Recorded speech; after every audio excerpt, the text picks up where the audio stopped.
গত ৫ আগস্টের গণ অভ্যুত্থানের সেই ঐতিহাসিক দিনে ছাত্র জনতা যখন সংসদ ভবনে ঢুকে পড়ে, সে সময় এসএসএফ সদস্যদের বিভিন্ন ধরনের অপারেশনাল সরঞ্জাম যেমন অত্যাধুনিক assault rifle, sniper rifle, flashbang grenade, anti drone system, বেতার যোগাযোগের ডিভাইস ও বিপুল পরিমাণ গোলাবারুদ গণভবন ও সংসদ ভবন থেকে লুট হয়েছে, এমনটি বলা হয়েছে এসএসএফ এর প্রতিবেদনে। সেদিন হাজার হাজার মানুষ যখন গণভবনে ঢুকে পড়ে, তখন এসএসএফ সদস্যরা দ্রুত নিজেদের অস্ত্র ও পোশাক খুলে সংসদ ভবনের ভোল্টে রেখে সাধারণ পোশাকে আন্দোলনকারীদের সঙ্গে মিশে প্রাণ রক্ষা করেন। আর এই সব করার জন্য তারা বিভিন্ন ধরনের ট্যাকটিক্যাল গিয়ার বা অস্ত্র, গোলা বারুদ, সাজ সরঞ্জাম, বেতার যোগাযোগ ও অপারেশনাল সরঞ্জামাদির মজুদ ছিল গণভবনের প্রহরায় থাকা বিশেষ নিরাপত্তা বাহিনী এসএসএফ এর।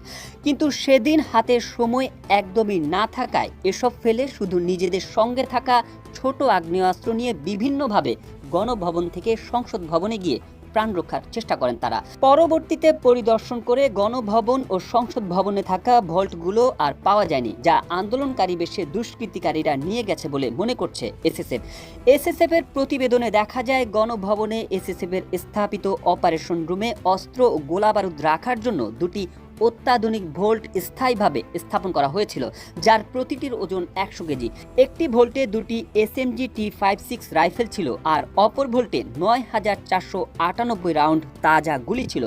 লুটপাট চলাকালীন আন্দোলনকারী বেশে দুর্বৃত্তকারীরা ওই ভোল্ট দুটি নিয়ে চলে যায়।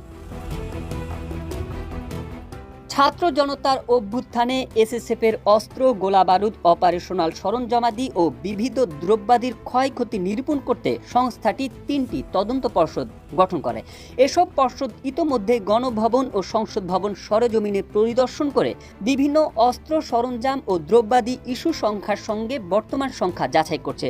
৫ আগস্টের ঘটনাবলীর বিবরণ দিয়ে প্রতিবেদনে বলা হয়েছে, ছাত্র জনতা সহ আন্দোলনকারীরা গণভবনের গেট ভেঙে ও সীমানা প্রাচীর টপকে ভেতরে প্রবেশ করতে থাকলে দায়িত্বরত 6 জন এসএসএফ সদস্য গণভবন থেকে বের হওয়ার জন্য মাত্র 5 মিনিট সময় পান। এই অল্প সময়ের কারণে তারা নিজস্ব অস্ত্র, গোলাবারুদ ও বেতার সরঞ্জামাদি ও অপারেশন সরঞ্জামাদি রেখেই পাশের সংসদ ভবনে যান।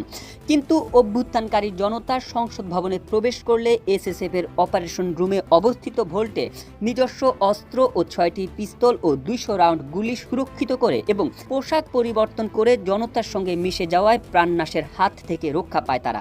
পরবর্তীতে সংসদ ভবন পরিদর্শনকালে উক্ত ভোল্টটি পাওয়া যায়নি বিধায় উক্ত অস্ত্র ও গোলাবারুদ আন্দোলনকারী বেশে দুষ্কৃতিকারীরা নিয়ে গেছে বলে প্রতীয়মান হয়। এছাড়া গণভবনের ছাদে দুটি এন্টি ড্রোন গান এবং একটি এন্টি ড্রোন সিস্টেম মোতায়েন করা ছিল। অভ্যুত্থানকারীরা গণভবনে ঢুকে পড়লে সময় স্বল্পতার কারণে এসএসএফ এর সদস্যরা এগুলো খুলে সরাতে পারেননি, যা দুষ্কৃতিকারীরা নিয়ে গেছে বলে প্রতিবেদনে উল্লেখ করা হয়েছে। রাষ্ট্রপতি, প্রধানমন্ত্রী বা প্রধান উপদেষ্টা ও সরকার ঘোষিত অন্যান্য অতি গুরুত্বপূর্ণ ব্যক্তিদের নিরাপত্তা নিশ্চিত করতে এসএসএফ অত্যাধুনিক অস্ত্র, গোলাবারুদ, অত্যাধুনিক যানবাহন, অপারেশনাল ও যোগাযোগ সরঞ্জামাদি ব্যবহার করে থাকেন। এগুলো মূলত ভিআইপিদের বাসভবন, কার্যালয়